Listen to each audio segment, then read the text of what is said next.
কৃষি বিশ্ববিদ্যালয় কলেজ কর্তৃক আয়োজিত অনলাইন ক্লাস ও সলভ প্রোগ্রামে আজকের হিসাব বিজ্ঞান ক্লাসে তোমাদের সবাইকে স্বাগতম জানাচ্ছি। আমি জয় কুমার দে। আজকে তোমাদের এটি দ্বিতীয় ক্লাস। 2020-21 শিক্ষাবর্ষের যারা শিক্ষার্থী রয়েছ তাদের জন্য আমরা ঠিক 12টায় আমাদের ক্লাস শুরু হওয়ার কথা ছিল, কিন্তু বৈদ্যুতিক গোলযোগের কারণে আমাদের ক্লাসটা শুরু করতে একটু লেট হয়ে গেল। যাই হোক, আশা করি আমরা এখন বাকিটা সময় আন্তরিকতার সাথে এবং মনোযোগ সহকারে আমাদের এই লেকচারটা শুনবো সবাই। প্রথম যে ক্লাসগুলো হিসাব বিজ্ঞানের, সেই ক্লাসগুলোতে মূলত যে বেসিক আলোচনাগুলো থাকে সে আলোচনাগুলো খুবই গুরুত্বপূর্ণ থাকে বিধায় প্রথম ক্লাসগুলো কোনোভাবেই মিস করা কারোর জন্য উচিত হবে না। পাশাপাশি এখানে যে হিসাব বিজ্ঞান শেখার বা জানার ক্ষেত্রে অত্যন্ত সহায়ক ভূমিকা পালনকারী যে টপিকসগুলো বা যে বিষয়গুলো সেই প্রাথমিক বিষয়গুলো সম্পর্কে যদি কারো না জানা থাকে অথবা যদি কোথাও কোনো গ্যাপ থেকে থাকে সামান্য, তাহলে কিন্তু সেই গ্যাপটা পরবর্তীতে তোমাকে প্রত্যেকটি অধ্যায় করতে গেলে বড় রকমের একটা বিড়ম্বনায় ফেলবে এবং তুমি প্রতিবন্ধকতার মুখোমুখি হবে।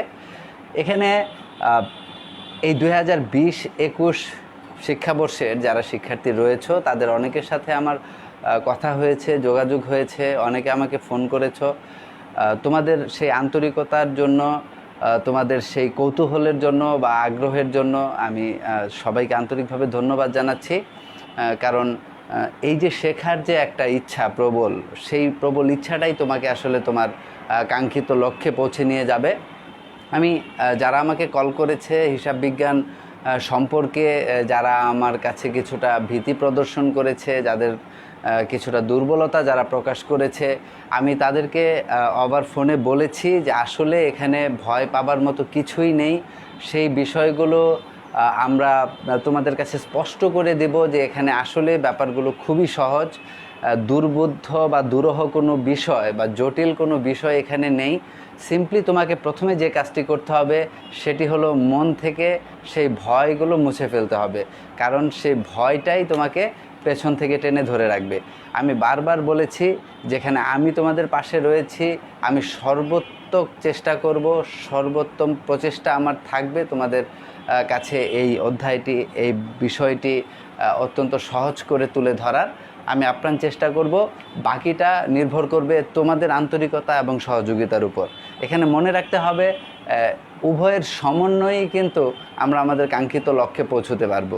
তুমি যদি শুধুমাত্র এককভাবে আমার উপর সম্পূর্ণ দায় অর্পণ করো, তাহলে কিন্তু তোমার কিছুই শেখা হবে না। আবার ঠিক একইভাবে আমি যদি সম্পূর্ণ বিষয়টি তোমার উপর ছেড়ে দিই, তাহলে তোমার কোনো তেমন লাভ হবে না।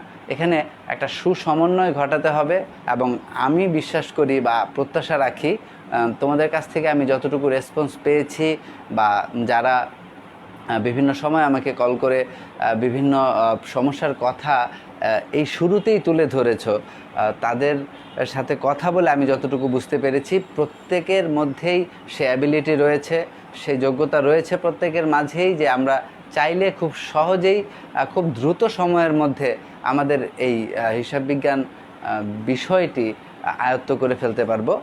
বাকিটা পরম করুণাময় ঈশ্বরের উপর রইল। আমরা তার নামেই আমাদের এই ক্লাসটি আজকে শুরু করছি। আশা করি তোমরা মনোযোগ সহকারে আমার কথাগুলো শুনবে। এখানে হিসাব বিজ্ঞান আসলে একটি ম্যাথমেটিক্যাল বিষয়, যে কারণে এখানে অঙ্কের প্রতি আমাদের গুরুত্ব বেশি দিতে হয় বা সম্পূর্ণটাই দিতে হয়। তো প্রশ্নপত্রের ব্যাপারে আমি লাস্ট ক্লাসে তোমাদের সঙ্গে আলোচনা করেছি। তোমাদেরকে আমি বলেছি যে আমাদের কোশ্চেন প্যাটার্নটা কি হয়, কিভাবে আসে, কতগুলো কোশ্চেন থাকে, কোন অধ্যায় থেকে কি থাকে, সেই গাইডলাইনটা বা সেই বিষয়গুলো পরিকল্পনাটা সম্পর্কে আমরা একটা আলোচনা করে ফেলেছি। এর কারণ হচ্ছে যে আগে তো জানতে হবে যে কোন পথে আমাদের হাঁটতে হবে, কতটা চড়াই উতরাই আমাদের পেরোতে হবে, তাহলে আমরা কিন্তু সেই অনুযায়ী নিজেদেরকে প্রস্তুত রাখতে পারবো, তৈরি রাখতে পারবো। আর এজন্যই আমি প্রথমেই তোমাদেরকে সেই গাইডলাইনটা দিয়ে নিয়েছি। আজকে দেখো আমরা যে আলোচনা করব, আমি এখানে লিখে রেখেছি যে আমার আজকের আলোচনার যে বিষয় সেটি হচ্ছে প্রথম অধ্যায় হিসাব বিজ্ঞান প্রথম পত্রের, যার নাম হচ্ছে হিসাব বিজ্ঞান পরিচিতি। এটি একটি প্রারম্ভিক অধ্যায়, সূচনা অধ্যায়, অর্থাৎ দেখবে প্রত্যেকটি বইয়ের যে প্রথম অধ্যায়টি থাকে সেই প্রথম অধ্যায়টি ওই বইটি সম্পর্কে একটি ধারণা আমাদেরকে প্রদান করে। সেই ধারণাটি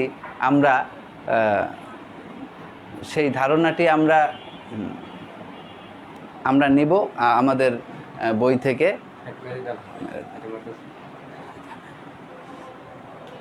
তাহলে আমরা সেই ধারণা সম্পর্কে সেই বেসিক বা প্রাথমিক যে বিষয়গুলো সেই সম্পর্কে তোমাদেরকে একটি চমৎকার ধারণা দেওয়ার চেষ্টা করব।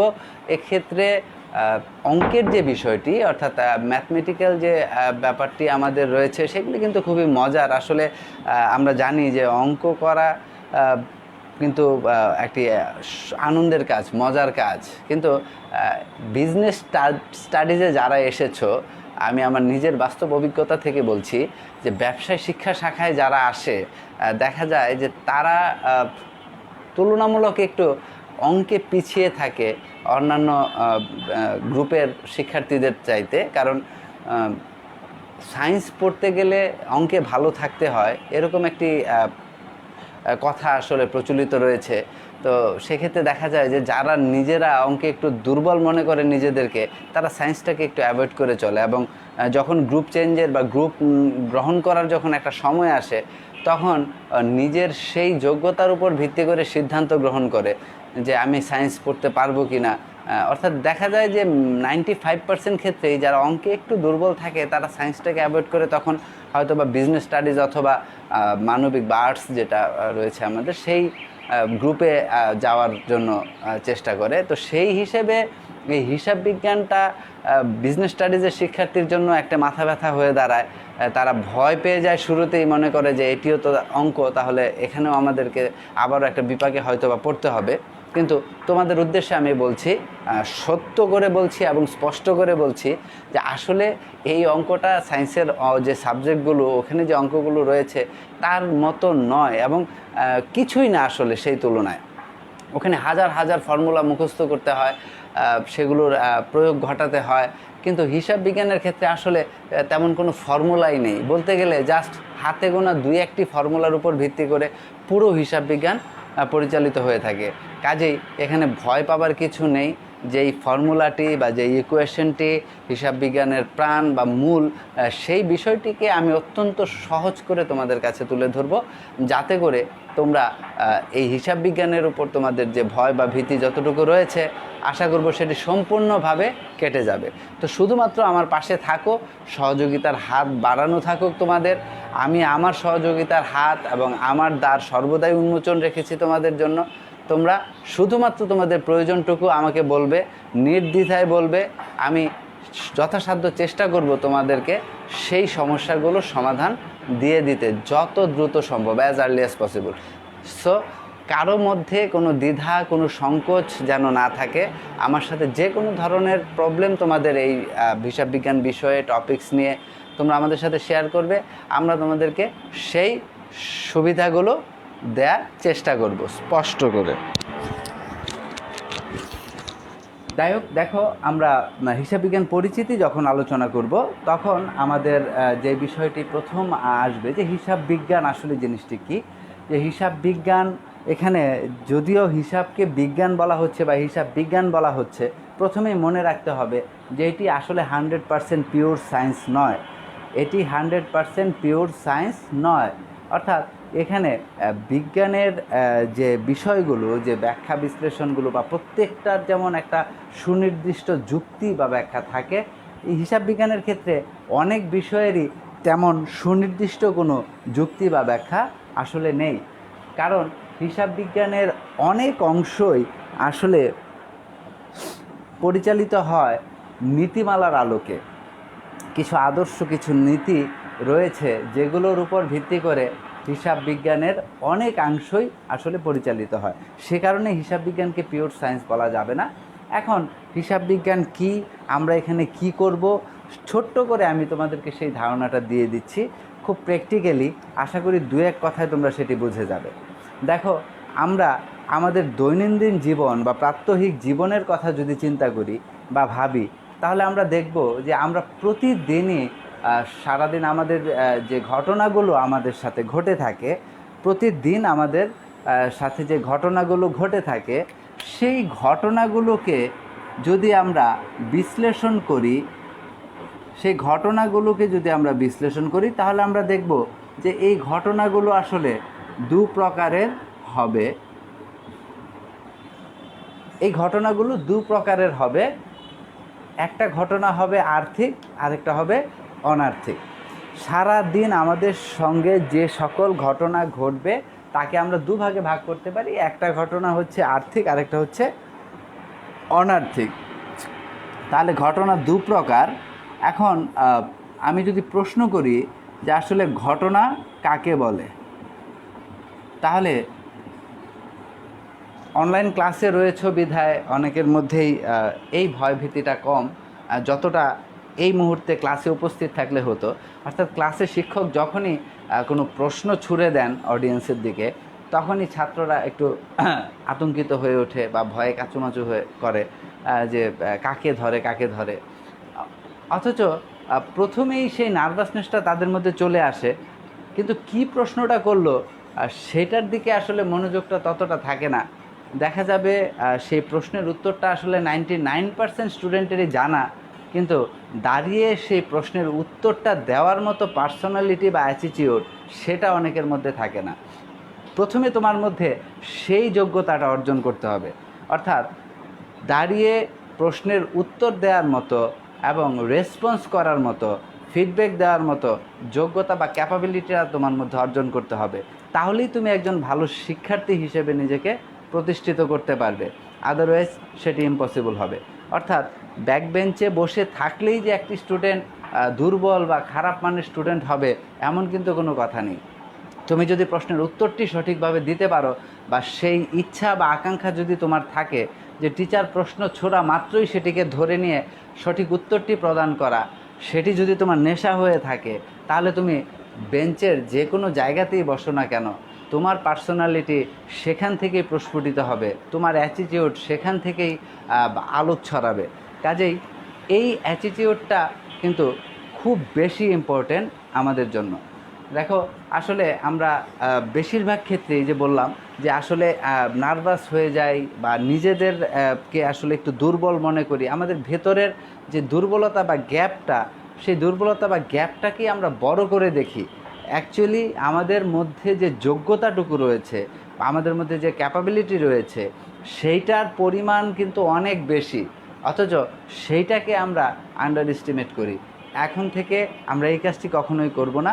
আমরা চেষ্টা করব সব জায়গায় সমস্বরে সবার আগে আমরা প্রশ্নের উত্তর দেওয়ার, বা যদি কোথাও কথা বলার কোনো সুযোগ তৈরি হয় বা কোনো প্ল্যাটফর্ম তৈরি হয়, অবশ্যই আমরা সেখানে নিজেদেরকে উপস্থাপন করব। দেখো, মাত্র যে প্রশ্নটি করেছি তোমাদেরকে, ঘটনা কাকে বলে, এটা এমন কোনো প্রশ্ন নয় যার জন্য তোমাকে এসএসসি পাস করে আসতে হবে, অর্থাৎ ইন্টারমিডিয়েট বা এইচএসসিতে আসলে পরেই তুমি সেই প্রশ্নের উত্তরটি দিতে পারবে, ব্যাপারটা কিন্তু এমন নয়। এক্ষেত্রে তোমার যেটা দরকার সেটা হচ্ছে common sense. Simply common sense যদি থাকে, সেই কমন সেন্সের আলোকেই কিন্তু তুমি এই প্রশ্নের উত্তরটি দিতে পারো। এখন আমি আবারও যখন বললাম ঘটনা কাকে বলে, অনেকের মধ্যেই দেখো আরেকটা প্রবলেম ক্রিয়েট হচ্ছে বা তৈরি হয়েছে যে ঘটনা কাকে বলে সেটি তো আমি জানি, কিন্তু কিভাবে বলবো, অর্থাৎ কোন আবিধানিক বাক্য আমি এখানে ইউজ করব, কোন শব্দগুলো এখানে অ্যাপ্রোপ্রিয়েট হবে, এই প্রবলেমে আমরা পড়ে যাই। আসলে এতটা দ্বিধাদ্বন্দ্বেরও কিছু নেই। হিসাব বিজ্ঞানে মনে রাখতে হবে যে কোনো থিওরিটিক্যাল প্রশ্ন আসবে না, কোনো কোশ্চেন আসবে না যেখানে তোমাকে এভাবে ব্যাখ্যা করে উত্তর করতে হবে, সাজিয়ে গুছিয়ে লিখতে হবে। আমার যে প্রশ্নটি ছিল যে ঘটনা কাকে বলে, অ্যাকচুয়ালি প্রশ্নটি এই জন্য যে তুমি আসলে জানো কি না যে ঘটনা কাকে বলে। আমার মনে হয় পৃথিবীতে এমন কেউ নেই যে জানে না যে ঘটনা কী বা ঘটনা কাকে বলে, কিন্তু যদি তাকে উত্তর করতে বলা হয় তাহলে সে কনফিউজড হবে, এটাই স্বাভাবিক। এখন আমি যদি বলি যে ঘটনা কাকে বলে, তখন তুমি বলবে তাই তো, আমারও তো এটাই বলার ছিল, আমার মনেও তো তাই ছিল, কিন্তু আমি কেন বলতে পারলাম না। এখন থেকে বলতে পারবে বা সেই অভ্যাসটা নিজের মধ্যে তৈরি করে নাও। ঘটনা কাকে বলে, খুব সংক্ষেপে যদি আমি বলি, বা এর চাইতে বেশি করে বলারও কিছু নেই, তা হচ্ছে যা ঘটে তাই ঘটনা। যা ঘটে তাই ঘটনা। এর চাইতে আর সহজ করে কিছু বলার নেই, আবার এর চাইতে কঠিন করেও কিছু বলার নেই। এখানে ঘটনার সংজ্ঞা এটুকুই হতে পারে, যা ঘটে তাই ঘটনা। এখন ঘটা কি? ঘটা হচ্ছে এই যে আমি পড়াচ্ছি, এটি একটি ঘটনা। এই যে তুমি ক্লাস করছো, এটি একটি ঘটনা। এই যে আজান দিচ্ছে, এটি একটি ঘটনা। এই যে কেউ কেনাকাটা করছে, সেটি একটি ঘটনা। কেউ রিকশায় চলে যাচ্ছে, সেটি একটি ঘটনা। কেউ বাজার করছে, সেটি একটি ঘটনা। যা ঘটছে তাই ঘটনা। এখন আমরা হিসাব বিজ্ঞানের ক্ষেত্রে আমরা যখনই হিসাবের কথায় আসি, তখন খুব প্র্যাকটিক্যালি যদি আমরা চিন্তা করি, তাহলে দেখব যে হিসাব আসলে রাখতে যদি বলা হয়, তার জন্য কি প্রাতিষ্ঠানিক বিষয়টাই আগে চলে আসে, নাকি যে কারোরই জীবনে হিসাব রাখার প্রয়োজনীয়তা অত্যাবশ্যকীয়, বা হিসাব রাখতে হয় আমাদের প্রত্যেককেই, প্রত্যেকের পারপাস থেকে, প্রত্যেকের পয়েন্ট অফ ভিউ থেকে আমরা প্রত্যেকেই কিন্তু হিসাব রক্ষণ করি বা হিসাব আমরা রাখি। হিসাবটা কিসের রাখি? এই সমস্ত ঘটনা যা কিছু আমাদের প্রতিনিয়ত জীবনে ঘটে যাচ্ছে, সেই সমস্ত কিছুর হিসাব, নাকি আর্থিক যে ঘটনাগুলো সেগুলোর হিসাব? অবশ্যই হিসাব বলতে আমরা যেটা বুঝি সেটা হচ্ছে আর্থিক যে ঘটনাগুলো বা বিষয়গুলো সেগুলোর হিসাব। এখন আমাদের এখানে দেখো, যা ঘটনা ঘটছে, আমরা চাইলে সিম্পলি এটাকে দুভাগে ভাগ করতে পারি। আমরা বলেছি একটা আর্থিক, আরেকটা হচ্ছে অনার্থিক।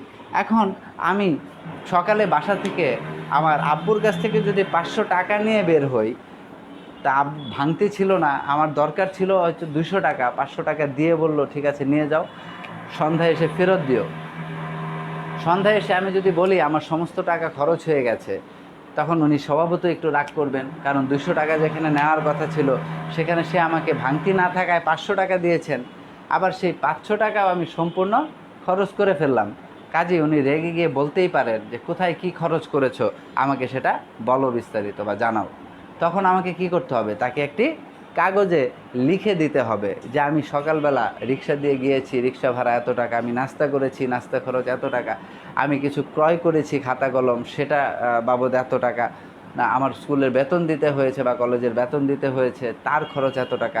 এভাবে আমি হয়তোবা আমার খরচগুলিকে একটা কাগজে লিখে সুন্দর করে সাজিয়ে তারপর সেটা টোটাল করে আমি কি করব? সেটা সাবমিট করব আমার ফাদারের কাছে। তাহলে সে সেই হিসাবটি, সেই কাগজটি দেখবে, সে দেখে তারপর সেখান থেকে সে বলবে যে ঠিক আছে কিনা সব কিছু, অর্থাৎ যুক্তিসঙ্গত হয়েছে কিনা বিষয়টি। যদি যুক্তিসঙ্গত মনে হয় তাহলে হয়তোবা তার যে মন খারাপ ছিল বা সে রাগ করেছিল সেটি হয়তো আর থাকবে না। আবার যদি যুক্তিসঙ্গত না হয় তাহলে হয়তো কাটায় কাটায় বাকি টাকাটুকু আমার কাছ থেকে আবার সে ফেরত নেবে। এই যে প্রক্রিয়া, এই যে আমি কাগজের মধ্যে সুসংঘবদ্ধভাবে, সুশৃঙ্খলভাবে আমি ঘটনার ক্রমানুসারে একটা লিখিত যে একটা ডকুমেন্ট দিলাম, এটি হচ্ছে একটি হিসাব। তাহলে হিসাব, আমি রিকশায় চড়ে গিয়েছি, আমি মাঠে বসে বাদাম খেয়েছি, সেই কাগজে কিন্তু আমি সেই ঘটনাগুলো লিপিবদ্ধ করিনি, কারণ ওইটা সে জানতে চায়নি। সে যে হিসাব চেয়েছে, হিসাবের মধ্যে তাহলে অটোমেটিক্যালি কোন বিষয়গুলো চলে এসেছে, কোন ঘটনাগুলো চলে এসেছে? যেই ঘটনাগুলো আর্থিক। তাহলে যা ঘটে তাই ঘটনা, এটা যেমন সত্য, তাহলে এটাও একটা সত্য যে আর্থিক যে ঘটনাগুলো, আর্থিক ঘটনাগুলোকেই বলা হয় লেনদেন। অর্থাৎ হিসাব হতে হলে অবশ্যই কি হতে হবে? লেনদেন হতে হবে। তাহলে প্রথমে আর্থিক ঘটনা যদি ঘটে সেটাকে আমরা বলবো লেনদেন। সেটা প্রমাণ করবে যে আসলে এখানে একটা হিসাবের প্রয়োজনীয়তা উপলব্ধ হয়েছে, আর্থিক একটি ঘটনা ঘটেছে, যেই ঘটনাটিকে আমরা কি করব? হিসাবের খাতায় লিপিবদ্ধ করব। আমি একটু আগেই বলেছি হিসাবের খাতায় শুধুমাত্র আর্থিক ঘটনাগুলোকেই লিপিবদ্ধ করা হয়। তাহলে আর্থিক ঘটনাগুলোকে বলা হয় কি? লেনদেন। তাহলে ঘটনা কি? যা ঘটে তাই ঘটনা। আবার এই ঘটনা দুই প্রকার, একটা আর্থিক, একটা অনার্থিক। তাহলে আমরা এক্ষেত্রে অনার্থিক যে ঘটনাগুলো সেগুলো হিসাবের ক্ষেত্রে অবশ্যই বিবেচিত হবে না। আমরা শুধুমাত্র আর্থিক ঘটনাগুলোকে, অনার্থিকগুলোকে বাদ দিয়ে আর্থিক ঘটনাগুলোকেই কি বলবো, লেনদেন। তাহলে দেখো যে আর্থিক ঘটনাগুলোকে বলা হচ্ছে লেনদেন। এই লেনদেনগুলোই আসলে হিসাবের খাতায় লিপিবদ্ধ করতে হবে। তাহলে আমি যদি বলি কর্মচারীকে বেতন দেওয়া হলো 500 টাকা, এটি একটি ঘটনা। আবার বললাম একজন অভিজ্ঞ ম্যানেজারের মৃত্যু হলো, এটিও একটি ঘটনা। তাহলে এখানে দুটি ঘটনা। আমি যদি তোমাকে প্রশ্ন করি যে উপরের কোন ঘটনাটি লেনদেন, তাহলে তুমি নির্দ্বিধায় বলবে যে কর্মচারীকে বেতন প্রদান করা হলো, সেটি হচ্ছে লেনদেন। আবার লেনদেন নয় কোনটি, যে একজন অভিজ্ঞ ম্যানেজারের মৃত্যু হলো, সেটি হচ্ছে লেনদেন নয়। তাহলে কেন ওটি লেনদেন আর কেন এটা লেনদেন নয়? কারণ উপরের যে ঘটনাটি সেটা অর্থ সম্পর্কিত, আর নিচের যে ঘটনাটি সেটা অর্থ সম্পর্কিত নয়। তাহলে আমরা বলতে পারি যে অর্থ সম্পর্কিত ঘটনাকেই বলা হচ্ছে লেনদেন। তাহলে দেখো প্রিয় শিক্ষার্থী, এখানে আর্থিক ঘটনাগুলোকেই বলা হয় লেনদেন। এই লেনদেনের কিছু বৈশিষ্ট্য রয়েছে। আমরা যখন লেনদেনের মধ্যে যাব তখন আমরা দেখব যে এই লেনদেনের কিছু বৈশিষ্ট্য থাকবে।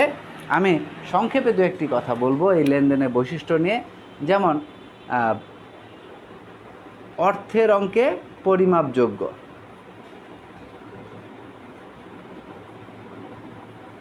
অর্থের অঙ্কে পরিমাপযোগ্য, আর্থিক পরিবর্তন, আর্থিক অবস্থার পরিবর্তন,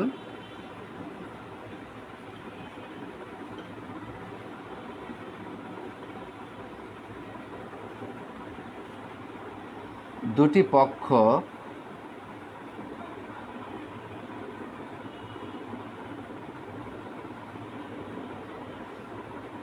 স্বয়ংসম্পূর্ণ ও স্বতন্ত্র।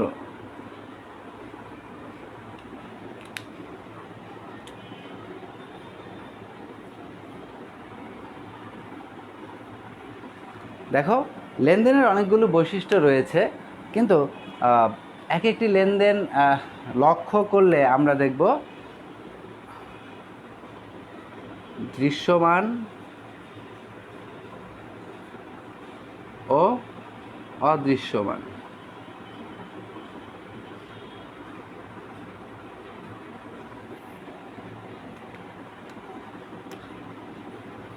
আমরা এর মধ্যে 5টি লেনদেনের বৈশিষ্ট্য এখানে লিখলাম, যেগুলো মোস্ট ইম্পর্টেন্ট। এখন আমি বলেছি যে লেনদেন হতে হলে কি হবে, সেটি অর্থের অঙ্কে পরিমাপযোগ্য হবে। অর্থাৎ আমি যদি বলি আমি 10 টাকায় একটি কলম ক্রয় করলাম, এটি একটি ঘটনা। প্রথমত নিঃসন্দেহে এই ঘটনাটি অর্থ সম্পর্কিত, কারণ 10 টাকায় আমি কলম ক্রয় করেছি, তাহলে এটি একটি লেনদেন। তাহলে যদি এটি লেনদেন হয়ে থাকে তাহলে এটা অর্থের অঙ্কে পরিমাপযোগ্য, অর্থাৎ এটাকে অর্থের অঙ্কে পরিমাপ করা যাবে, যাচ্ছে কি না। তুমি কি ক্রয় করেছো? কলম ক্রয় করেছো। কত টাকায় ক্রয় করেছো? 10 টাকায় ক্রয় করেছো। তাহলে আমি হিসাবের খাতায় লিখতে পারবো যে কলম ক্রয় কত টাকা? 10 টাকা। এইটা হচ্ছে অর্থের অঙ্কে পরিমাপ করা যাচ্ছে।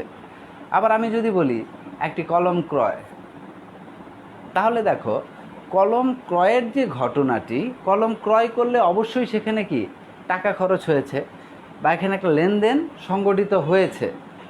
কিন্তু এটি তখনই লেনদেন হবে যখন লেনদেনের বৈশিষ্ট্যগুলো বিদ্যমান থাকবে এই ঘটনার মধ্যে। এখন কলম ক্রয় করেছি, আমি যদি তোমাকে বলি, প্রশ্ন করি, বলো তো একটি কলম ক্রয় এটি কি লেনদেন না লেনদেন না? তুমি কিন্তু নির্দ্বিধায় বলবে এটি লেনদেন। কেননা কলম ক্রয় করলে টাকা লাগে, আর টাকা দেওয়া মানেই হচ্ছে কি একটা লেনদেন সংগঠিত হওয়া, তাহলে এটি অবশ্যই লেনদেন। কিন্তু লেনদেনের বৈশিষ্ট্যের মধ্যে বলা হচ্ছে যে সেটি অর্থের অঙ্কে পরিমাপযোগ্য হতে হবে, অর্থাৎ সেটা অর্থের অঙ্কে লিপিবদ্ধ করা যায় বা লেখা যায় বা পরিমাপ করা যায়, এই বিষয়টি থাকতে হবে ঘটনার মধ্যে। তাহলে আমি প্রথম কথাটি বলেছিলাম 10 টাকায় একটি কলম ক্রয়, তাহলে সেখানে ঘটনা ঘটেছিল, সেই ঘটনাটি আর্থিক ঘটনা ছিল, পাশাপাশি সেখানে অর্থের অঙ্কে পরিমাপযোগ্য যে বৈশিষ্ট্য সেটিও বিদ্যমান ছিল, কাজেই সেটি লেনদেন, কোনো ধরনের সন্দেহ নেই। দ্বিতীয় যে ঘটনাটি আমি বললাম সেটি আমি বললাম যে একটি কলম ক্রয়, কিন্তু কত টাকায় ক্রয় সেটি আমি বলিনি। তাহলে এটি যদিও আপাত দৃষ্টিতে একটি লেনদেন তোমার কাছে মনে হচ্ছে, কিন্তু এটা হিসাবের খাতায় লিপিবদ্ধ করার যোগ্য কি না সেটি বলো। আসলে এটি হিসাবের খাতায় লিপিবদ্ধ করার যোগ্য নয়, কেননা হিসাবের খাতায় লিখতে হলে তোমাকে অবশ্যই ঘটনার সাথে সাথে বা হিসাবের শিরোনাম লেখার সাথে সাথে অর্থের অঙ্কে সেটিকে লিপিবদ্ধ করতে হবে। এখন কলম কত টাকায় ক্রয় সেটি যদি বলা না থাকে তাহলে আমরা কি করব? সেটা হিসাবের খাতায় লিপিবদ্ধ করতে পারবো না, কাজেই এটি লেনদেন হবে না। তাহলে অর্থের অঙ্কে যদি পরিমাপযোগ্য না হয় এটি লেনদেন হবে না, তাহলে অবশ্যই এটা লেনদেনের একটি অন্যতম বৈশিষ্ট্য। দুটি পক্ষ বলা হচ্ছে, একটি লেনদেন হতে হলে অবশ্যই সেখানে কমপক্ষে দুটি পক্ষ থাকতে হবে। একটি লেনদেন হতে হলে অবশ্যই সেখানে কমপক্ষে দুটি পক্ষ থাকতে হবে। তাহলে কমপক্ষে দুটি পক্ষ মানে দুটি মানুষ নয়, আসলে এখানে দুটি পক্ষ বলতে দুটি মানুষকে বোঝাচ্ছে না। কাকে বোঝাচ্ছে? যে কমপক্ষে দুটি পক্ষ মানে হচ্ছে কমপক্ষে দুটি হিসাব থাকতে হবে।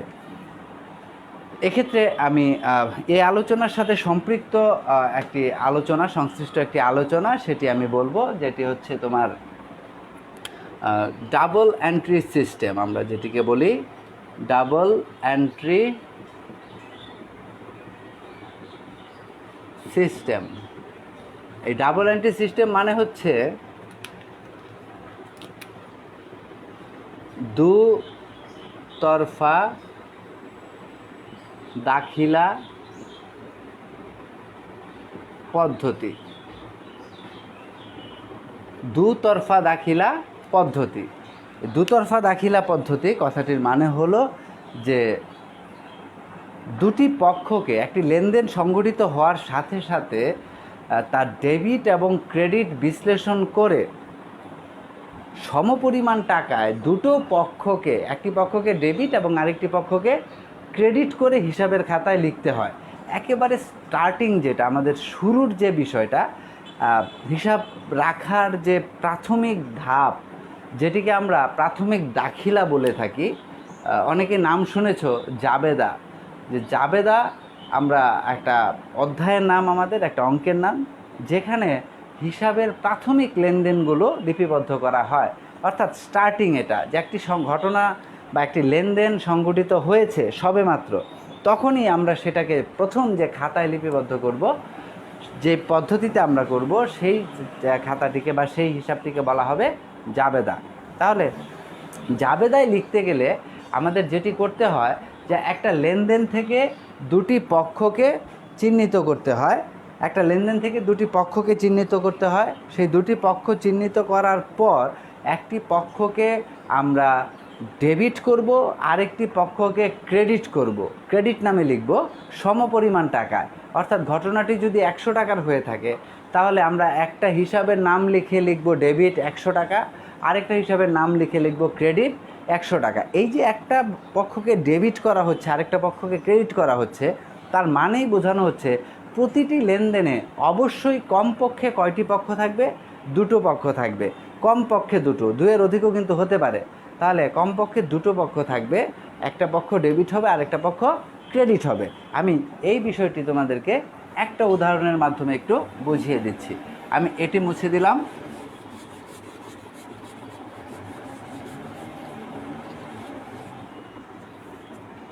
দেখো, আমি বললাম একটু আগে একটি কথা, যে বেতন প্রদান, ব্যাপারগুলো খুব সহজ, তোমরা একটু মনোযোগ সহকারে শুধু লক্ষ্য করো, তাহলেই বুঝতে পারবে।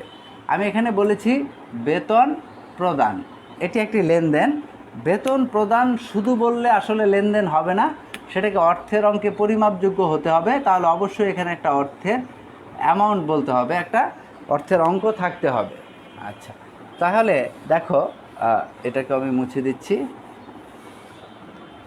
এই যে বলা হচ্ছে এখানে যে বেতন প্রদান 5,000 টাকা, তাহলে বেতন প্রদান 5,000 টাকা, প্রথমে বলো এটি একটি ঘটনা কিনা। গুড, এটি একটি ঘটনা, সবাই বলতে পেরেছ। এই ঘটনাটি দ্বিতীয় প্রশ্ন হচ্ছে আর্থিক না অনার্থিক। চমৎকার, এখানেও সবার উত্তর সঠিক, কারণ বেতন প্রদান করা হয়েছে, তার মানে কি 5,000 টাকা প্রদান করা হয়েছে নগদে, অবশ্যই এটি একটি আর্থিক ঘটনা। তাহলে আর্থিক ঘটনা যদি হয়ে থাকে তাহলে আমি এটিকে লেনদেন বলতে পারি কি না? অবশ্যই লেনদেন বলতে পারি। তার মানে এই ঘটনাটি একটি লেনদেন। যদি এটি লেনদেন হয়ে থাকে তাহলে অবশ্যই নিয়ম অনুযায়ী বা শর্ত অনুযায়ী বা লেনদেনের বৈশিষ্ট্য অনুযায়ী এখানে কমপক্ষে কয়টি পক্ষ থাকবে? দুটো পক্ষ থাকবে। একটু আগে আমি যে আলোচনাটি করছিলাম যে একটা লেনদেনে অবশ্যই কমপক্ষে দুটো পক্ষ থাকতে হবে, এটা লেনদেনের বৈশিষ্ট্য, সেটা এই ডাবল এন্ট্রি সিস্টেম বা দুতরফা দাখিলা পদ্ধতি অনুযায়ী। তাহলে দুটি পক্ষ থাকবে। আমি একটু আগে বললাম তোমাদেরকে, দুটি পক্ষ মানেই কিন্তু দুটি মানুষ নয়। দুটি পক্ষ মানে হচ্ছে এমন দুটি শব্দ, যে দুটো শব্দ আমি হিসাবের খাতায় লিখলে পরে, হিসাবের শিরোনাম হিসাবে ব্যবহার করলে পরে, সেটা দ্বারা আমি স্পষ্ট বুঝতে পারবো ঘটনাটি কি ঘটেছিল। আমি আবারও বলছি, এই ব্যাপারটি অনেকের কাছে ক্লিয়ার নয় বা থাকে না। ওই যে ঘটনা কি, ব্যাপারটি এর মতোই আসলে, যে ঘটনা কি, ঘটনা হচ্ছে কি বলতে পারি না, কিন্তু বুঝতে পারি ঘটনা কি। একটু আগে আমি বলে দিলাম যে যা ঘটে তাই ঘটনা। এরকম সিম্পল ব্যাপারের মতোই যে বেতন প্রদান 5,000 টাকা, আমি বললাম যে এখানে হিসাব মানে দুটি পক্ষ হচ্ছে দুটি হিসাবের নাম, শিরোনাম, যে এমন দুটি শব্দ, যেই শব্দ দুটোকে আমি খাতায় লিখলে পরে স্পষ্ট বুঝতে পারবো আসলে ঘটনাটি কি ঘটেছিল। যেমন ধরো, আমাকে যদি এই আইটেমটির জাবেদা করতে বলা হয় বা এই আইটেমটিকে হিসাবের খাতায় লিখতে বলা হয়, ধরে নাও আমি লিখলাম যে সালমান হিসাব ডেবিট আর শাবনুর হিসাব ক্রেডিট, 5,000 টাকা, 5,000 টাকা। এটি আমি কি করলাম? একটি জাবেদা দিলাম। এখন হিসাবের খাতায় আমরা যখন লিপিবদ্ধ করব তখন কিন্তু আমরা যা ঘটে তা বিস্তারিতভাবে সেখানে লিখে রাখি না। সেটাকে আমরা কি করি? একটা সুনির্দিষ্ট ছকের মাধ্যমে লিপিবদ্ধ করি। অর্থাৎ এরকম একটি ছক থাকে, হ্যাঁ, ধরো তারিখ, এখানে থাকে তারিখ, এখানে থাকে বিবরণ, এখানে থাকে ডেবিট টাকা, ক্রেডিট টাকা, এরকম থাকে। তাহলে এই ছকের মধ্যে কিন্তু আমরা কি ঘটনা ঘটেছিল, অনেক বড় বড় ঘটনা ঘটতে পারে, তা কিন্তু আমরা বিস্তারিতভাবে সেখানে লিখি না বা ব্যাখ্যা করি না। কথাটি বুঝতে পেরেছ?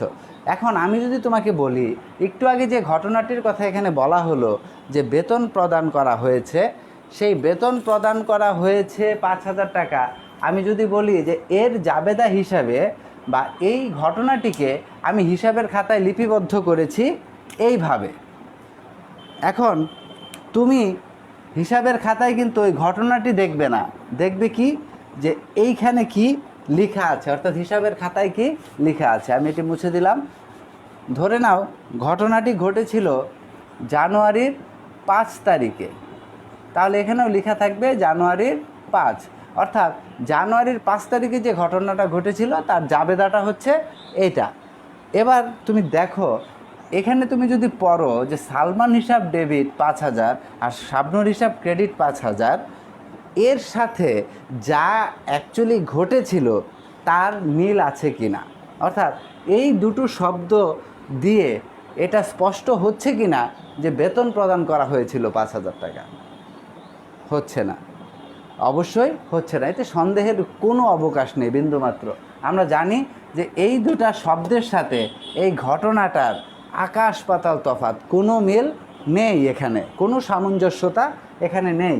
তাহলে সেই সামঞ্জস্যতা থাকবে না এমন কিছু লিখলে, সেখানে মানুষের নাম বসিয়ে দিলে, মানুষকে দাঁড় করিয়ে দিলে সেটি পক্ষ হিসেবে বিবেচিত হবে না। পক্ষ মানে কি? আবারও বলছি, আই রিপিট, পক্ষ মানে হচ্ছে এমন দুটি শব্দ, যেই শব্দ দুটি কি ঘটনা ঘটেছিল সেটিকে ব্যাখ্যা করবে। সেই শব্দ দুটি দেখলেই আমি বুঝতে পারবো অ্যাকচুয়ালি কী ঘটনা ঘটেছিল। এখন দেখো, আমি এখানে অন্য দুটি শব্দ লিখছি, তোমার এবার এই শব্দ দুটি পড়ে কি মনে হয়? আমি এখানে লিখলাম বেতন হিসাব ডেবিট, নগদান হিসাব ক্রেডিট। ধরো ডেবিট ক্রেডিট কিভাবে আমি লিখছি, বেতনকে কেন ডেবিট লিখছি, এই যন্ত্রণায় আমরা এখন যাব না, বা এই টেনশন আমরা এখন নিব না। আমি সিম্পলি তোমাদেরকে দুটো পক্ষ বলতে দুটো হিসাব যে বোঝাচ্ছে সেটি বোঝানোর চেষ্টা করছি। কিভাবে ডেবিট হয়, কিভাবে ক্রেডিট হয়, বা কোনটা ডেবিট হবে কোনটা ক্রেডিট হবে, সেটা তো অনেক বিশাল ব্যাপার, তাই না? সেটার জন্য তো মিনিমাম আমাদের কত 3-4 মাস সময় লেগেই যাবে আয়ত্ত করতে, নাকি বলো? হ্যাঁ, অনেকের ধারণাটা এমনই যে এটা শিখতে শিখতে হয়তো বা 2-3 মাস সময় লেগে যাবে। আমি তোমাদেরকে কথা দিচ্ছি, কমিটমেন্ট দিচ্ছি, জাস্ট 2 থেকে 3টা ক্লাসে কোনটা ডেবিট হবে আর কোনটা ক্রেডিট হবে সেটা আমি তোমাদেরকে বুঝিয়ে দেব, এবং এমনভাবে বোঝাবো জীবনে আর কোনো দিন সেটি নতুন করে শিখতে হবে না বা তোমরা ভুলবে না। তাহলে নিশ্চিত থাকো, আমি প্রমিস করছি তোমাদেরকে। সো ডোন্ট বি ওরি, একদম টেনশন করবে না। শুধুমাত্র যা করা উচিত একজন শিক্ষার্থী হিসেবে, তোমার যা রেসপন্সিবিলিটিস রয়েছে, তোমার যা ডিউটি রয়েছে, সেগুলো তুমি যথাযথভাবে পালন করে যাও। আন্তরিক থাকো, ক্লাসের প্রতি মনোযোগ থাকো, এবং নিজের কাজটুকু বাসায় নিজে করে যাও। ইমপ্লিমেন্টেশন খুব ইম্পর্টেন্ট, মনে রাখতে হবে যে ইমপ্লিমেন্টেশনের উপরই কিন্তু নির্ভর করবে তোমার বোঝা না বোঝা, তোমার প্রাপ্তি অপ্রাপ্তি। সো এই ব্যাপারটাতে কোনো ধরনের কম্প্রোমাইজ করা যাবে না। অন্যান্য যে কোনো বিষয়ের চাইতে হিসাব বিজ্ঞানকে একটু বেশি প্রায়োরিটি দিবে। এই জন্য বলছি, আমার সাবজেক্ট বিধায় তা না। ব্যবসায় শিক্ষা শাখার স্টুডেন্টদের ফল বিপর্যয়ের ক্ষেত্রে যেমন হিসাব বিজ্ঞান একটা কারণ হয়ে দাঁড়ায়, আবার খুব ভালো করার ক্ষেত্রেও কিন্তু সেই হিসাব বিজ্ঞানই ভূমিকা পালন করে। কাজেই এটা একটা রিস্ক পর্যায়ে যেন না যায়, ঝুঁকিপূর্ণ অবস্থায় যেন না যায়, সেই বিষয়টা তোমাদের মাথায় রাখতে হবে। শুরু থেকে সিনসিয়ার থাকলে, শুরু থেকে এর প্রতি একটু আন্তরিক থাকলে, আমি তোমাদেরকে কথা দিচ্ছি, কেউ ফেল তো করবেই না, এবং A+ পাবে বেশিরভাগ স্টুডেন্ট, এটা তোমরা নিশ্চিত থাকতে পারো। তো দেখো, এখানে আমি যে দুটো বিষয়, দুটো শব্দ লিখেছি, বেতন হিসাব আর হচ্ছে নগদান হিসাব। এবার এই দুটো শব্দ তোমাকে কি ইন্ডিকেট করে, কি বোঝায়, তুমি এই দুটো শব্দ দ্বারা কি বুঝতে পারছো আসলে? দেখো, যদি আমি বলি বেতন আর নগদ, তাহলে তোমার কি মনে হবে না যে নগদে বেতন প্রদান করা হয়ে থাকতে পারে? তাহলে এই দুটো শব্দ লিখলে পরে স্পষ্টতই প্রমাণিত হচ্ছে যে এখানে হয়তোবা নগদে বেতন প্রদান করা হয়েছে। তাহলে যদি নগদে বেতন প্রদান করা হয়ে থাকে, তাহলে এবার আমি উপরের ঘটনাটার দিকে যদি তাকাই, তাহলে সিম্পলি এই দুটো শব্দ আমার এই পুরো ঘটনাটিকে ব্যাখ্যা করছে না বা বোঝাচ্ছে না। এই দুটো শব্দ আমার সেই ঘটনাটাকে প্রতিনিধিত্ব করছে স্পষ্ট রূপে।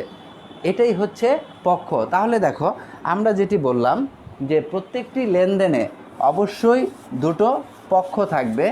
তাহলে প্রত্যেকটা লেনদেনে যে দুটো পক্ষ থাকবে, সেই পক্ষটা আমরা আইডেন্টিফাই করবো এভাবে, সেই লেনদেন থেকে 99% ক্ষেত্রে যে দুটি পক্ষ হবে, সেই পক্ষ দুটি উক্ত বাক্যের মধ্যেই নিহিত থাকবে, অর্থাৎ সেই বাক্যটার মধ্যে স্পষ্টভাবেই সেই পক্ষ দুটি দেয়া থাকবে।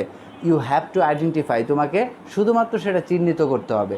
দেখো, অ্যাকাউন্টিংয়ের যে সংজ্ঞা ওয়েগেন কাইসো কেমেলের মতে, যে accounting is an information system that identifies, records and communicates the economic event of an organisation to the interested users. অর্থাৎ accounting is an information system, একটি তথ্য ব্যবস্থা। হিসাব বিজ্ঞান হচ্ছে একটি তথ্য ব্যবস্থা, যা কী করে? Accounting is an information system that identifies, অর্থাৎ চিহ্নিত করে। এই দেখো, আমরা প্রথমেই চিহ্নিত করছি যে কোনটা, এটা কি, এটা একটা ঘটনা। কি ঘটনা? আর্থিক ঘটনা। তাহলে আর্থিক ঘটনা যদি হয়, তাহলে আমরা বলি এটা লেনদেন। এখানে কি একটা আইডেন্টিফিকেশনের ব্যাপার চলে আসছে। এবং সেকেন্ড পর্যায়ে মোস্ট ইম্পর্টেন্ট যেটি, সেটা হচ্ছে দুটো পক্ষ চিহ্নিত করা। অর্থাৎ আমরা সেকেন্ড পর্যায়ে বলছি যে এখানে বেতন একটা পক্ষ, আরেকটা পক্ষ হচ্ছে নগদ। তাহলে বেতন একটা পক্ষ, আরেকটা পক্ষ হচ্ছে নগদ। এই যে কাজটা আমরা করলাম এখানে, এটাকে কি বলবো? এটাকে বলবো আইডেন্টিফিকেশান, অর্থাৎ চিহ্নিতকরণ। তাহলে accounting is an information system that identifies. তারপর কি? রেকর্ডস। রেকর্ডস মানে কি? লিপিবদ্ধ করা। ওই যে একটু আগে আমি লিখলাম যে বেতন হিসাব ডেবিট আর নগদান হিসাব ক্রেডিট, তাহলে এটাকে আমি কি করলাম, এটাকে আমি লিপিবদ্ধ করলাম। তাহলে accounting is an information system that identifies, চিহ্নিত করলাম। তারপর রেকর্ডস, এই যে লিপিবদ্ধ করলাম, এই লিপিবদ্ধ করার প্রক্রিয়াটা একটা লম্বা প্রক্রিয়া। এটা একটা হিসাব সাইকেলের মধ্যে, একটা অ্যাকাউন্ট সাইকেল বা হিসাব চক্রের মধ্যে আসবে। প্রথমে জাবেদায় লিপিবদ্ধ করব, তারপর সেখান থেকে আমরা সমজাতীয় হিসাবগুলোকে নিয়ে আলাদা একটা সামারি তৈরি করব, সেটার যে ব্যালেন্স নির্ণীত হবে তার দ্বারা আমরা একটা রেওয়ামিল তৈরি করব। সেই রেওয়ামিলের মাধ্যমে গাণিতিক শুদ্ধতা যাচাইয়ের পর আমরা ফাইনালি আর্থিক বিবরণী প্রস্তুত করব, অর্থাৎ যার মাধ্যমে বছর শেষে আমরা জানতে পারবো এই প্রতিষ্ঠানটিতে কি লাভ হচ্ছে না লস হচ্ছে। যদি লাভ হয় তাহলে তো ভালো, লস হলে মন্দ। তাহলে এই প্রতিষ্ঠানের আর্থিক অবস্থাটা কীরূপ, অর্থাৎ সম্পত্তির পরিমাণ কেমন রয়েছে, দায়ের পরিমাণ কেমন রয়েছে, এই দুটো বিষয় অর্থাৎ আর্থিক ফলাফল এবং আর্থিক অবস্থা, এই দুটো বিষয় আমরা জানতে পারবো তোমার আর্থিক বিবরণীর মাধ্যমে। তাহলে এই আর্থিক বিবরণীর মাধ্যমে আর্থিক ফলাফল এবং আর্থিক অবস্থা জানতে পেরে আমরা ফাইনালি কি করি, আমার প্রতিষ্ঠানের মোট যে ইনফ্যাক্ট যে অবস্থাটা অর্থাৎ অ্যাকচুয়াল যে অবস্থাটা সেটা আমরা জানতে পারলাম। তো আমি এখানে যখন হিসাব বিজ্ঞান করব বা তুমি যখন হিসাব বিজ্ঞানে কাজ করবে, এই যে আমরা বলছি লিপিবদ্ধ করা, হ্যাঁ, বা এই কাজগুলো কে করবে, আমি, তুমি। অর্থাৎ তুমি যখন হিসাব বিজ্ঞানের একটি অঙ্ক করবে, মনে রাখবে তুমি কে, তুমি হচ্ছ উক্ত প্রতিষ্ঠানের একজন হিসাবরক্ষক। সব সময় এই পয়েন্ট অফ ভিউ থেকে তোমাকে ভাবতে হবে। অর্থাৎ তুমি যখনই একটি অঙ্ক করতে যাবে তখন তুমি কি হিসেবে অঙ্কটি করছো, অর্থাৎ কোন ব্যক্তি তুমি, তুমি কি মালিক, তুমি কি কাস্টমার, নাকি তুমি হিসাবরক্ষক। তুমি হিসাবরক্ষক, এটা প্রথম কথা, পূর্ব শর্ত হিসাব বিজ্ঞান শেখা, যে তুমি হচ্ছে একজন হিসাবরক্ষক। এই পয়েন্ট অফ ভিউ থেকে তোমাকে চিন্তাটি করতে হবে। তাহলে তুমি হিসাবরক্ষক, এই যে একটি লেনদেন সংগঠিত হওয়ার সাথে সাথে তুমি হিসাবের খাতায় লিখলে, সারা বছর জুড়ে সেই হিসাব লিখতে লিখতে লিখতে লিখতে এক বছর পর গিয়ে একটা হিসাব কাল শেষে তুমি কি করবে, তোমার প্রতিষ্ঠানের এত বছর, একটা বছর ব্যবসা করে লাভ হলো না লস হলো সেটি জানবে, সম্পদ কী পরিমাণ আছে, দায় কী পরিমাণ আছে সেটি জানবে। জেনে কি তোমার নিজের মধ্যেই নিহিত রাখবে সেটি না, তোমার কাজ হচ্ছে এটি জানার পর এই তথ্যটা হিসাবরক্ষক হিসাবে তুমি সরবরাহ করবে। কার কাছে সরবরাহ করবে, মালিকের কাছে সরবরাহ করবে, ব্যাংকের কাছে সরবরাহ করবে, পাওনাদারদের কাছে হয়তো সরবরাহ করবে, বা অন্যান্য যারা রিলেটেড থাকবে তাদেরকে সরবরাহ করবে। এই যে প্রক্রিয়াটি, এই সম্পূর্ণ প্রক্রিয়াটি কিন্তু আমার ওয়েগেন কাইসো কিমেলের যে সংজ্ঞাটি সেখানে চলে এসেছে, যে accounting is an information system that identifies, records and communicates, মানে সরবরাহ করা, and communicates the economic event of an organisation. একটা প্রতিষ্ঠানের যে অর্থনৈতিক যে ইভেন্টগুলো বা ঘটনাগুলো, সেই ঘটনাগুলোকে কমিউনিকেটস করবে টু দ্য ইন্টারেস্টেড ইউজার্স, অর্থাৎ যারা আগ্রহী ব্যবহারকারীগণ। আমরা জানি হিসাব বিজ্ঞানের দু রকমের ইউজার্স রয়েছে, একটা হচ্ছে আন্তঃব্যবহারকারী আর একটা হচ্ছে বহিঃব্যবহারকারী। একটা হচ্ছে প্রতিষ্ঠানের ভেতরের যারা ব্যবহারকারী, যেমন মালিক, তোমার ব্যবস্থাপক, এরা হচ্ছে আন্তঃব্যবহারকারী, আর বহিঃব্যবহারকারী হচ্ছে ব্যাংক, পাওনাদার, আদার্স বিনিয়োগকারী, এরা। তো এই সমস্ত ব্যক্তিবর্গ বা প্রতিষ্ঠানের কাছে সেই হিসাবটাকে কী করে সরবরাহ করে, এটা হচ্ছে হিসাব বিজ্ঞানের কাজ। তাহলে আমরা লেনদেনের বৈশিষ্ট্যগুলো শেষ করি। আশা করি এখান থেকে তোমরা কিছুটা বুঝতে পেরেছো। আমি আরেকটা উদাহরণ দিয়ে একটু স্পষ্ট করে দেই বিষয়টি। যেমন ধরো বলা হচ্ছে পণ্য ক্রয় 8,000 টাকা। তোমাকে যদি প্রশ্ন করা হয় এটি ঘটনা কিনা, অবশ্যই বলবে ঘটনা। যদি বলে এটি আর্থিক ঘটনা না অনার্থিক ঘটনা, নিঃসন্দেহে বলবে আর্থিক ঘটনা। আর্থিক ঘটনা যদি হয় তাহলে অবশ্যই এটি লেনদেন। লেনদেন হলে এখানে কমপক্ষে কটি পক্ষ থাকবে, দুটো পক্ষ থাকবে। এবার যদি বলি ইউ হ্যাভ টু আইডেন্টিফাই যে এখানে দুটি পক্ষ কি, তখন তুমি কি বলবে, একটি পক্ষ হচ্ছে ক্রয়, আরেকটি পক্ষ হচ্ছে নগদ। অর্থাৎ আমি যদি হিসাবের খাতায় লিখি ক্রয় এবং নগদ, তাহলে এই দুটো শব্দ দ্বারা স্পষ্টই বোঝা যাবে নগদে পণ্য ক্রয় করা হয়েছে। আবার দেখো এই ক্রয়টি যদি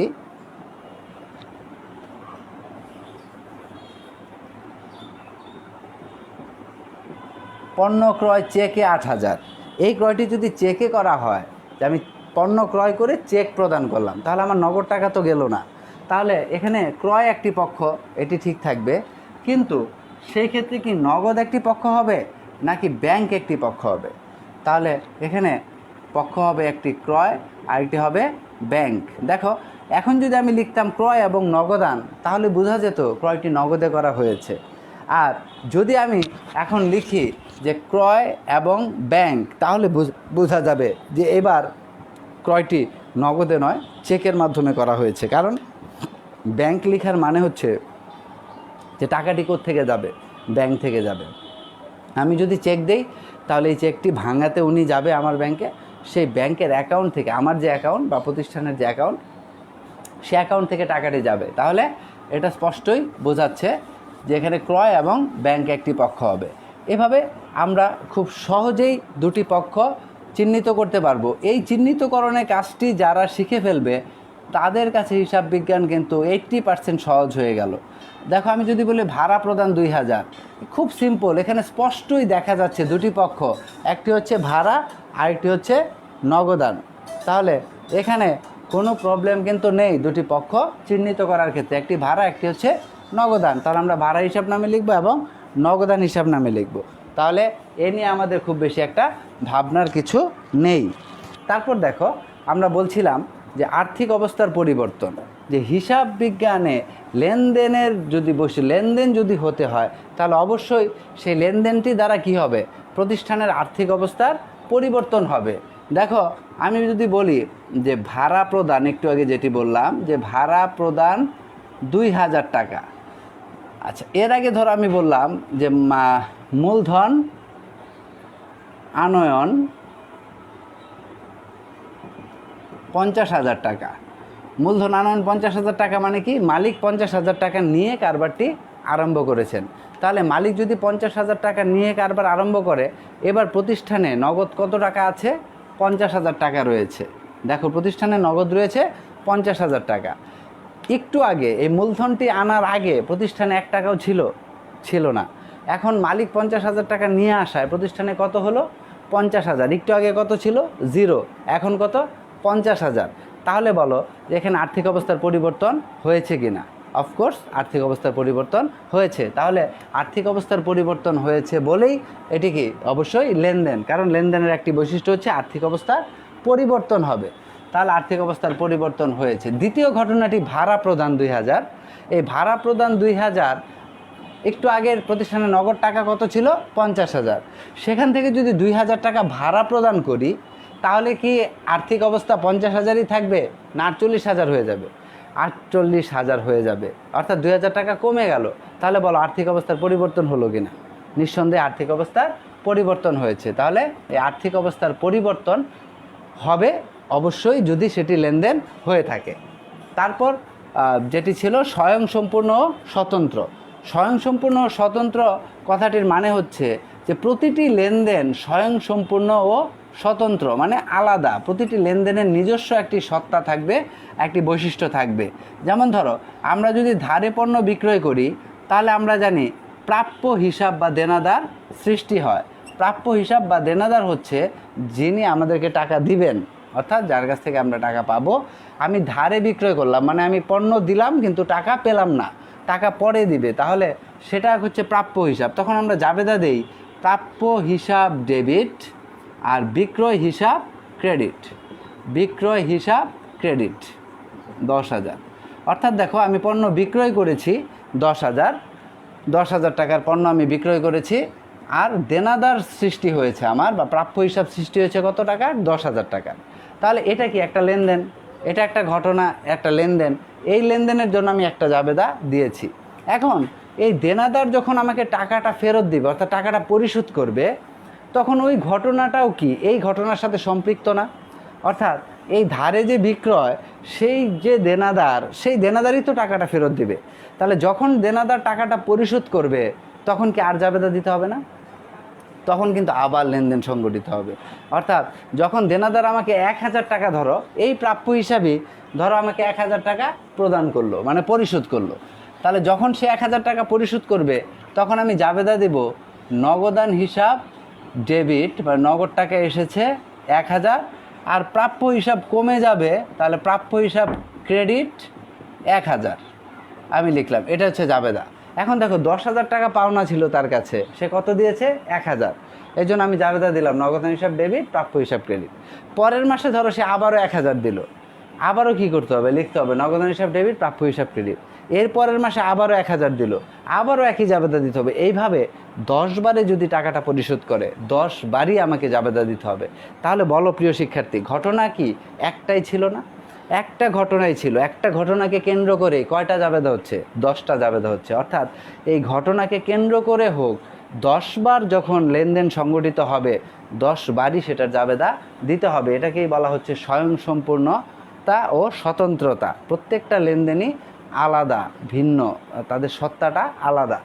প্রত্যেকবারই তাদের জন্য কি জাবেদা দিতে হবে। দৃশ্যমান ও অদৃশ্যমান কিছু লেনদেন আমরা দেখি যে দৃশ্যমান, অর্থাৎ দেখাই যাচ্ছে স্পষ্ট যে নগদে 10,000 টাকা দিলাম, 10,000 টাকা নগদ চলে গেল প্রতিষ্ঠান থেকে, এগুলো সব দৃশ্যমান, দেখা যাচ্ছে। কিন্তু কিছু লেনদেন রয়েছে যেগুলো দৃশ্যমান নয়, অদৃশ্যমান। যেমন ধরো বলা হচ্ছে আসবাবপত্রের অবচয়, আসবাবপত্রের অবচয় 10%। এখন আসবাবপত্র বলা আছে 10,000 টাকা, আসবাবপত্র বলা আছে 10,000 টাকা। এখন বলা হচ্ছে আসবাবপত্রের উপর অবচয় ধরতে হবে 10%। এই অবচয় 10% ধরতে হলে আমরা জাবেদা দিব যে অবচয় ডেবিট, অবচয় হিসাব ডেবিট 1000, 10,000-এর 10% করলে 1000 টাকা হবে।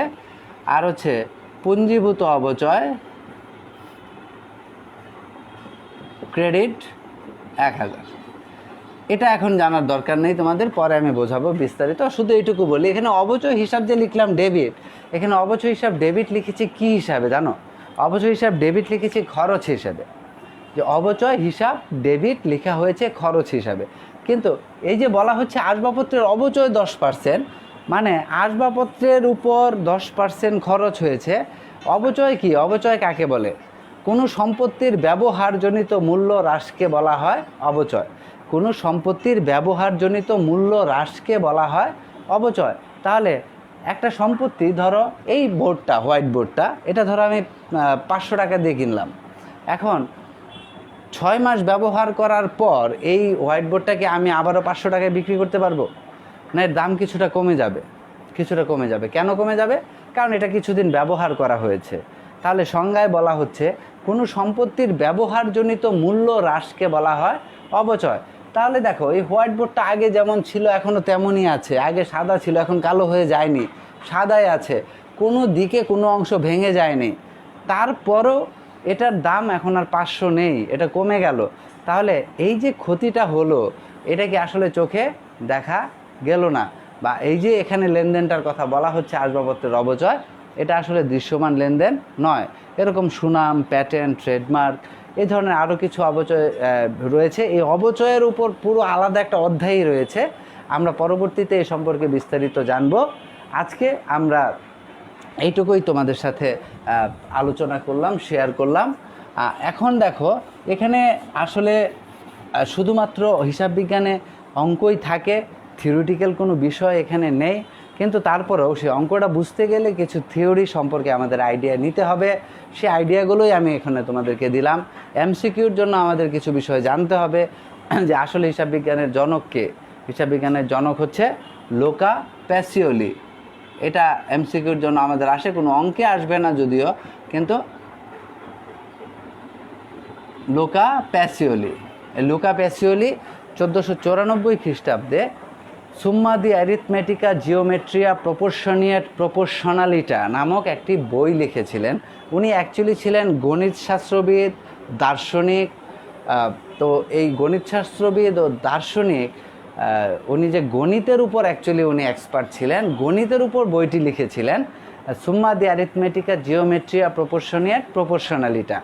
সেই বইটি মূলত ছিল গণিতের উপর, কিন্তু সেই বইয়ের একটি অধ্যায় ছিল, যে অধ্যায়ের নাম ছিল ওই যে ডাবল এন্ট্রি সিস্টেম বা দুতরফা দাখিলা পদ্ধতি।